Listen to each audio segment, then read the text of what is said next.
Vandag celebrate ons 'n paar van ons suksesstories in ons gemeenskap.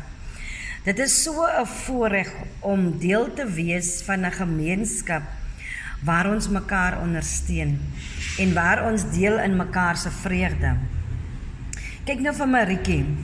Dis haar eerste 300 seil wat sy gemaak het en hoe wonderlik is dit om net te doen waarvan jy hou en dan kom daar 'n notification op jou foon uit wat sê jy het 'n $300 seil gemaak. Hoe wonderlik is dit?